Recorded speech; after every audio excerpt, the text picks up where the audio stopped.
അപ്പം കരിമീൻ്റെ ബില്ല് കാണുമ്പോഴത്തേക്ക് ഒരു കരിമീനിന് for example ഇപ്പോൾ ഒരു 550 രൂപ ഇട്ടില്ല 650 രൂപ ഇട്ട് ഇത് 1 കിലോയ്ക്ക് അവിടെ കിട്ടുന്നതല്ലേ? അല്ലേ? 1 കിലോ കോഴി 150 രൂപയുള്ളത്, ഒരു ചിക്കൻ ബിരിയാണിക്ക് അയാൾ വാങ്ങിക്കുന്ന 180 രൂപയാണ്. ചിന്തിക്കേണ്ടത് ഇതിൻ്റെ ബാക്കിൽ ഓരോ, ഇപ്പോൾ നിങ്ങൾ മനസ്സിലാക്കേണ്ടത് കേരളത്തിൽ ഓരോ റെസ്റ്റോറൻറ്റുകളും സഫർ ചെയ്യാം. നിങ്ങൾ കാണുന്ന ബിസിനസ് എന്ന് പറയുന്നത് റോൾ ചെയ്യാണ്. ഇപ്പോൾ പൊറോട്ടയും ഗ്രേവിയും കൊടുക്കുന്ന റെസ്റ്റോറൻ്റ് ഉണ്ട്, ഭയങ്കര തിരക്കാണ്. ആ ഓണർ എൻ്റെ അടുത്ത് പറഞ്ഞത് സൊമാറ്റോ വഴി 4 പൊറോട്ട ഓർഡർ ചെയ്യും, എന്നിട്ട് അടിയിൽ എഴുതിയേക്കും പ്ലീസ് കീപ് സം ഗ്രേവി എന്ന്. പക്ഷെ സൊമാറ്റോയുടെ വണ്ടി മൊത്തം ഫ്രണ്ട് ചെയ്യുക. ഞാൻ പറഞ്ഞു മനസ്സിലായി, അയാൾ സഫർ ചെയ്യുക. അങ്ങനെ എത്ര റെസ്റ്റോറൻറ്റുകൾ പൂട്ടുന്നുണ്ട് അല്ലേ? ഇവർക്ക് ആർക്കെങ്കിലും ഒന്ന് സപ്പോർട്ട് ചെയ്യാനോ ഇതൊന്ന് തിരിച്ചു തുറക്കാനോ. ഈ റീസെൻ്റ്ലി ഞാൻ എൻ്റെ ഒരു സുഹൃത്ത് റെസ്റ്റോറൻറ്റ് തുടങ്ങി. പുള്ളി ഒരുപാട് കഷ്ടപ്പെട്ട് വന്നിട്ട്, പേര് ഞാൻ പറയുന്നത്, താഴെ കമൻറ്റ് ഇട്ടേക്കുന്നത് നീ ഇപ്പോൾ പൂട്ടും, നീ 6 മാസത്തിൽ പൂട്ടും. ഒന്ന് ആലോചിക്കുക, അയാൾക്കൊരു കുടുംബം ഇല്ലേ ശ്രീജിത്ത്? ഞാനാണെങ്കിൽ ചെന്നിട്ട് വിളിച്ചു പറയാം, മച്ചാ ഒന്ന് ശ്രദ്ധിച്ചോണം, ഇത് ഇന്ന മാറ്റി പിടിക്കുക, ഇന്നായിരിക്കും നിനക്ക് ഗൈഡൻസ് ആയിട്ട് നല്ലത്, ഈ ഇതങ്ങോട്ട് സുഖിക്കുന്നില്ല അല്ലേ? ഇതല്ലേ നമ്മൾ ഇത്രയും ഭയങ്കര സംസ്കാരമുള്ള സംസ്ഥാനമാണെന്നാണ് പറയുന്നത് അല്ലേ? ഇതല്ലേ അതിന്റെ കറക്റ്റ് കാര്യം? അതല്ലാണ്ട് ഇപ്പൊ ബ്രദറിന് എൻ്റെ ഇവിടുന്ന് കഴിച്ച കപ്പയും മീൻകറി ഇഷ്ടപ്പെട്ടില്ല. ബ്രദർ എന്നെ വിളിച്ചിട്ട് പറയും, ബ്രോ ഞാൻ വലിയ പ്രതീക്ഷയിലാണ് വന്നത്, അതങ്ങോട്ട് ശരിയായില്ല, മുളകിന്റെ കുത്തിശാലം കൂടുതലാണ്, സോറി ബ്രോ ഞാൻ സെറ്റ് ചെയ്തോളാം അല്ലേ? കഴിഞ്ഞു. നേരെ മറിച്ചുകൊണ്ട് പുറത്തോട്ട് ഇറങ്ങിയിട്ട് ഇന്നലെ ഞാൻ അവിടെ പോയി ഒരു കപ്പയും മീൻകറിയും കഴിച്ചു, 100 രൂപ 150 രൂപ വാങ്ങിച്ചു, വായിക്ക് വെക്കാൻ കൊള്ളത്തില്ല. അവൻ ഇങ്ങനെ പോവാണെങ്കിൽ 6 മാസം പൂട്ടും. എന്ത് സംസ്കാരമാണ് ബ്രദർ? സത്യം. ഇവനൊരു അച്ഛനില്ലേ, ഇവനൊരു അമ്മയില്ല, അവൻ ഈ എത്ര ജോലിക്കാരാണ് ആ സ്ഥാപനത്തിനെ ഡിപ്പെൻഡ് ചെയ്ത് ജീവിക്കുന്നത്. 100%. നിങ്ങളടുത്തോ ഇല്ലേ നിങ്ങളുടെ കുടുംബത്തിലോ വന്ന് ഞാൻ ഈ ഒരു ഡയലോഗ് അടിച്ചാലല്ലേ നിങ്ങൾക്കത് മനസ്സിലാവുള്ളൂ. അത്രേ ഉള്ളൂ അല്ലേ? ഇതല്ലേ സംസ്കാരം? ശരിക്കും ഈ ബേസിസിൽ വേണം ആൾക്കാർ ചിന്തിക്കണം എന്നുള്ളതാണ് എൻ്റെ ഒരു അറിവ്. ഒരു പരിഗണന വേണം അല്ലേ? എപ്പോഴും വേണം. ഓരോരുത്തരും ഒരു തട്ടുകടയായാലും. ഇപ്പം ഞാനിപ്പോൾ റീസെൻ്റ്ലി ഹോട്ടൽ മാനേജ്മെൻറ്റ് പഠിച്ച് ഒരുപാട് പയ്യന്മാരിറങ്ങും. റെസ്റ്റോറൻറ്റ് ഇവരെ നിങ്ങൾ അച്ഛനമ്മമാരത്തൊക്കെ പറഞ്ഞിട്ടോ ഇല്ലേ നിങ്ങളെ സഹോദരി സഹോദരന്മാരത്ത് പറഞ്ഞിട്ടോ നിങ്ങൾ ഇവർക്ക് റെസ്റ്റോറൻറ്റ് ഇട്ട് കൊടുക്കും. ശരി, ഞാൻ പറയും ചെയ്യരുത്. നിങ്ങൾ വഴിയുടെ സൈഡിൽ മൊത്തം തട്ടുകടകൾ ഇടുക, വല്ലപ്പോഴൊക്കെ വന്ന് പൊളിപ്പിക്കുമെന്നല്ലാണ്ട് നിങ്ങൾക്ക് യാതൊരു ശല്യവും ഇല്ല. നിങ്ങൾക്ക് 2000-3000 രൂപ ഡെയിലി വീട്ടിൽ കൊണ്ടുപോകാം. ആരും വന്നിട്ട് നിങ്ങൾക്ക് ഫ്യൂസ് ഊരാനോ ഇലക്ട്രിസിറ്റി കട്ട് ചെയ്യാനോ ഇല്ലെങ്കിൽ അതൊന്നോ ഒരു FSSAI ലൈസൻസും എടുത്ത് വെച്ച് എനിക്ക് പറഞ്ഞാൽ കേരളത്തിൽ മൊത്തം ഉടനീളം തെക്ക് വടക്ക് തട്ടുകടകൾ വരണം. കറക്റ്റ്.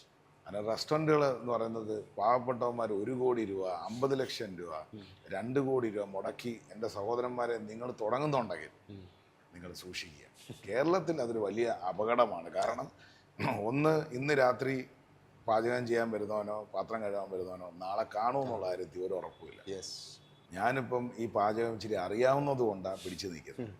എത്രയോ സുഹൃത്തുക്കൾ കഷ്ടപ്പെടുന്നുണ്ട്. അപ്പം ഇതിനൊക്കെ ഒരു പരിഗണന ഉണ്ടാവണം, ഒരു സ്റ്റാൻഡർഡൈസേഷൻ ഉണ്ടാവണം. ഈ സ്റ്റാൻഡർഡൈസേഷൻ ഉണ്ടെങ്കിലേ ബ്രദറിന് നാളെ ഒരു കോഫി ഷോപ്പ് തുടങ്ങണമെന്ന് തോന്നും. അത്രേ ഉള്ളൂ. അതെ.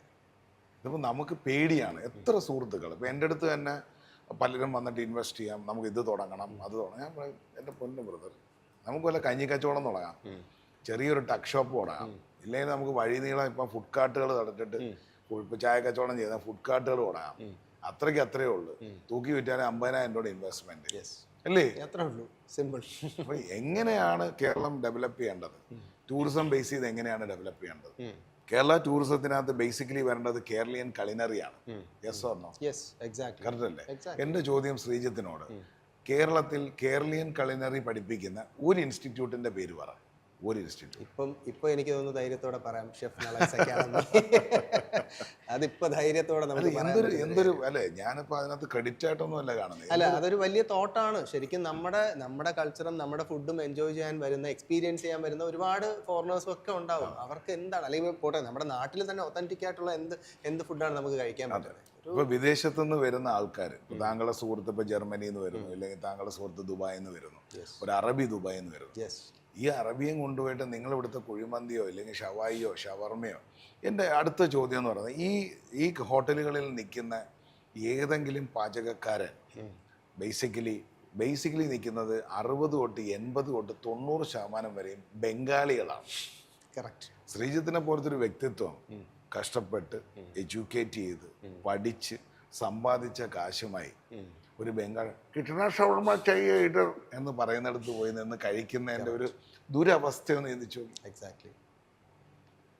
ഒരു സ്റ്റാൻഡർഡൈസേഷൻ, അറ്റ്ലീസ്റ്റ് ഒരു ക്ലെൻലിനെസ് ഉള്ളൊരു ഒരു ഷെഫ്, ഇല്ലെങ്കിൽ ഒരു കോമി സ്റ്റാൻഡേർഡിലുള്ള ഒരാൾ, ഇല്ലെങ്കിൽ എക്സ്പീരിയൻസ് ഉള്ള ഒരു 10-20 വർഷം കൊണ്ട് ഈ ഫീൽഡിലുള്ള ഒരാൾ മൊത്തം നിൽക്കുന്ന, നിങ്ങൾ ശ്രദ്ധിച്ചു നോക്കിയാൽ മതി. ഇന്നിപ്പോൾ കാഷ്യറിൽ വരെ ബംഗാളി എത്തിയിട്ടുണ്ട്. ഈ വൃത്തി ഭയങ്കര ഇമ്പോർട്ടൻ്റ്. ഈ ആസാമികളായാലും ശരി, ആരായാലും ശരി, ഇവരൊക്കെ വൃത്തിയും വെടുപ്പും ഉള്ളവരെയാണോ നിർത്തിയേക്കുന്നത്? ഇവരൊക്കെ കുളിക്കുമോ എന്ന് വരെ എനിക്ക് ഡൗട്ടാണ്. ആകെ ചെയ്യാൻ പറ്റുന്നത് മുറ്റം തൂത്ത് വൃത്തിയാക്കാനും പാത്രം കഴുകാനും. പക്ഷേ ഇന്നത്തെ റെസ്റ്റോറൻറ്റുകൾക്ക് വേറെ നിവൃത്തിയില്ല. ഒരു മലയാളിയെ നമ്മൾ ജോലിക്ക് എടുത്താൽ ഉള്ള പ്രശ്നം എന്ന് വെച്ചാൽ രണ്ടേം തന്ന അമ്മയ്ക്ക് സുഖമില്ല, അച്ഛന് സുഖമില്ല, ലീവ് എടുക്കുകയാണ്. ഇവർ ഗൾഫിലാണെങ്കിൽ എടുക്കും. ഞാൻ നിങ്ങളുടെ അടുത്ത് ഒന്നും തർക്കിക്കാനോ, ഞാൻ എൻ്റെ ഹോട്ടൽ ഇൻഡസ്ട്രിയിൽ, ഇപ്പം ഹോസ്പിറ്റലിൽ പോലെ തന്നെ എൻ്റെ ഹോട്ടൽ ഇൻഡസ്ട്രിയിൽ അവർക്ക് എൻ്റെ സ്നേഹമുണ്ടോ ഇല്ലയോ, ഞാൻ അവരെ കാണുന്ന എൻ്റെ സഹോദരന്മാരായിട്ടാണ്, സഹോദരിമാരുമായിട്ടാണ്. അവർക്ക് നന്മ വരണം. ഉബണ്ടുവിൽ വിശ്വസിക്കുന്ന ഒരാളാണ് ഞാൻ. Because of you who I am. അതൊരു ആഫ്രിക്കൻ പ്രോവർബാണ്. Because of you who I am. ഇതാണ് തോട്ട് പ്രോസസ്സ് എന്ന് പറയുന്നത്. പലരും വിചാരിക്കും അറിവാണ് വലുതെന്ന്. ശരിയല്ലേ? അറിവാണോ വലുത്, തിരിച്ചറിവാണോ വലുത്? തിരിച്ചറിവ്. ഇതായിരുന്നു പണ്ട്. മാമൻ എന്ന തിരിച്ചറിവ്, അമ്മ എന്ന തിരിച്ചറിവ്, പൊന്നുപെങ്ങൾ എന്ന തിരിച്ചറിവ്, വലിയേട്ടൻ എന്ന തിരിച്ചറിവ്, കൊച്ചച്ഛൻ, കുഞ്ഞമ്മ എന്ന തിരിച്ചറിവുകൾ. ഇന്ന് എല്ലാവർക്കും അറിവുണ്ട്, പക്ഷെ തിരിച്ചറിവുണ്ടോ എന്ന് എനിക്കറിയില്ല. അല്ലേ? കറക്റ്റ്. എല്ലാവരും സ്മാർട്ടാണ്. എന്തിനാ സ്മാർട്ട് ആവേണ്ട ആവശ്യം? ഇന്ന് എൻ്റെ ഇരിക്കുന്ന മൊബൈൽ ഫോണിന് എന്നെക്കാട്ടിയും 1000 മടങ്ങ് സ്മാർട്ടാണ്. നിങ്ങൾ വയസ്സാണോ? നിങ്ങൾ ക്രിയേറ്റീവാണ്, നിങ്ങൾ ഡിഫറെൻ്റ് ആണ്. ഇത് മൊബൈലിന് ചെയ്യാൻ പറ്റത്തില്ല. എല്ലാവരും കുട്ടികളെ തന്നെ സ്കൂളിൽ വിട്ടിട്ട് കാണാൻ പഠിപ്പിക്കുക. ശ്രീജിത്ത് എഴുതി വെച്ചു, അടുത്ത 10 വർഷം ഇല്ലെങ്കിൽ 15 വർഷത്തിൽ ഈ എഡ്യൂക്കേഷണൽ ഇൻസ്റ്റിറ്റ്യൂട്ട് എല്ലാം മാറും. പിന്നെ എന്തായിരിക്കും അവർ പഠിപ്പിക്കുന്നത്? What to eat, how to eat, when to eat എന്നതായിരിക്കും ഇനി വരാൻ പോകുന്ന വിദ്യാഭ്യാസം. കാരണം നിങ്ങൾക്ക് ആർക്കും എന്തിനാണ്, എപ്പോഴാണ്, എങ്ങനെയാണ് കഴിക്കേണ്ടതെന്നുള്ളതിൻ്റെ ഒരു ധാരണയില്ല.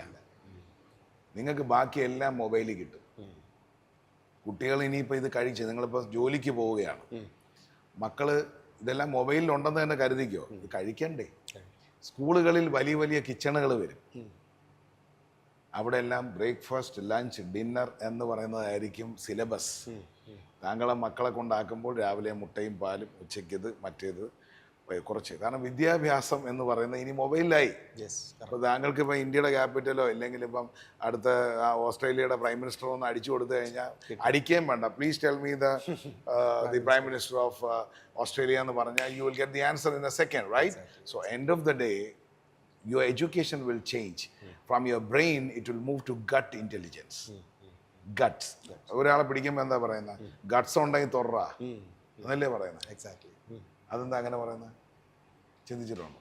ഇല്ല, നമ്മൾ ആ ഒരു ചങ്കുറപ്പെന്നുള്ള ഒരു ഇത് മാത്രമേ എടുക്കാറുള്ളൂ. Guts means stomach. Guts intelligence. That is the primary intelligence. ഒരു ബനാന വയറ്റിലേക്ക് വീഴുന്ന മുഹൂർത്തത്തിൽ ഗട്ടാണ് ചിന്തിക്കുന്നത്. അത് സെക്കൻഡ്സിനകത്ത് എവിടെ എന്താ മാഗ്നീഷ്യം ഇങ്ങനെ മാറണം, ഇങ്ങനെ മാറണം, ഗ്ലൂക്കോസ് ഇങ്ങനെ മാറണം, സെക്കൻഡ്സ്. അല്ലാണ്ട് വയറ്റിലിട്ട് 24 മണിക്കൂർ ഇരുന്ന് ആലോചിച്ച് എന്നാൽ പിന്നെ ഇച്ചിരി ബ്രെയിന് കൊടുക്കാം, എന്നാൽ ഇച്ചിരി മസിനോ, നത്തിങ്. സോ ഗട്ട് ഇൻ്റലിജൻസ് ഇത് മാറും. ഇപ്പം AI, WI എന്നൊക്കെ പറഞ്ഞ് പോകുന്ന എല്ലാം മാറിയിട്ട് it will come into your gut intelligence and its development.